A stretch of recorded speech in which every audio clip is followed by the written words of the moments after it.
Lisod kaayo ang long distance relationship. Kabalo ko ana bay kay for 8 years nag-work ko as events manager sa Disney Cruise Line. Naa ako sa Florida, unya akong wife uyab sa una naa diri sa Philippines. Pastilan kapila jud mi hapit nagbuwag. So I would like to share to you tips para mo-work inyong LDR. Number 1, it's not about quantity, it's about quality. Kita mag-think ta na if LDR, magsige ra gyud ta og text, taga-oras sig tawag. Ang mahitabo na bay mahutdan mo og storya, unya magbalik-balik ang inyong topic, maboring na siya ba? So dapat naay quality ang inyong conversations. Example, ikagabi inyo na storyaan ang inyong day, kadto mga interesting na hitabo sa inyo ha. Mas naay sense ang inyong conversation. Number 2, use words of affirmation. Kay wala man ta physically, ato bawion sa communication atong pag-express sa love. Dapat musuti jud ka unsa ka gwapa, unsa siya ka amazing. Musuti sa ka unsa nimo siya ka love ug unsa siya ka importante nimo. According to studies bay, mas stronger ang bonds sa LDR kay mas expressive man sila sa ilang thoughts ug emotions. Number 3, don't bottle your emotions. Sa tanang relationship bay naa gyud na ang arguments, mag-away gud mo at some point. Mas lisod ni siya kay layo mo gud mo. Unya ang tendency imong iluom. Ang problema magud ana, magkadugay magkadaghan imong kahiubos o kasuko niya, mapuno na ang botelya, kana may lisod bay kay buak ana pagan mong duha. So ang need ana is open communication. Unya dapat na ay resolve kung na ay away. Kay layo magud mo mag-domino effect na siya bay. Ma-insecure ka, mag-overthink. So say what you need to say. Number 4, always choose to trust your partner.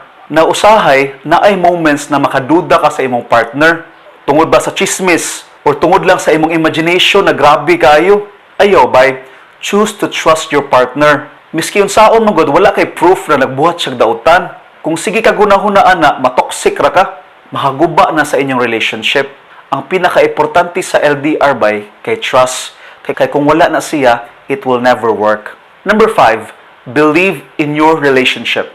Naadyo'y mga tao bay na ang perception nila sa LDR kay negative jud. Sige na silang hunghong nimo, nahala imong uyab na natoy lain. Bati ka ng LDR, dili gyud na mo work. Ayaw tuo ana nila bay, believe in your relationship.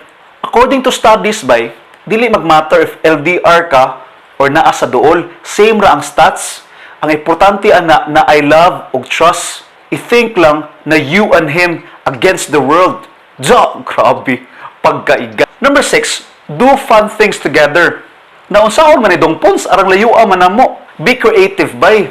Duwa mog ML, mga online games, magdungan mog stream sa movie, read the same books or do the same hobbies. Ang importante ana bay ang shared experiences. Nya na po mo istoryaan na in common ninyong duha. Mas lingaw inyong relationship miski layo mo.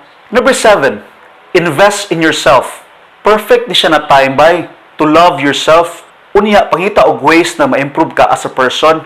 Kay at the end of the day bay, it's really easy to love someone if love ni mo imong self. Kay kung sige kag ka-depress, musumpay na ang anxiety, ang jealousy, mga toxic na butang sa relationship. So be happy. Do it for both of you. Number 8, know each other's schedules. Dapat mag-set jud mo og time when mag-talk bay. Para sa dili ka makadisturbo sa iyang work or iyang school. Need gyud na siya na routine bay. Know their schedule o nya set og time para ninyong duha. Number 9, talk over the phone pag mag-away. Ang away dili malikayan, but dapat dili chat or text pag mag-away mo.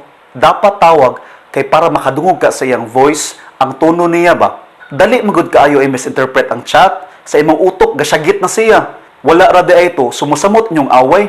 So dapat storyaan gyud og tarong over the phone. Number 10, never lose sight of the big picture. Ang LDR bay, mu-work ra na siya pag naay endpoint.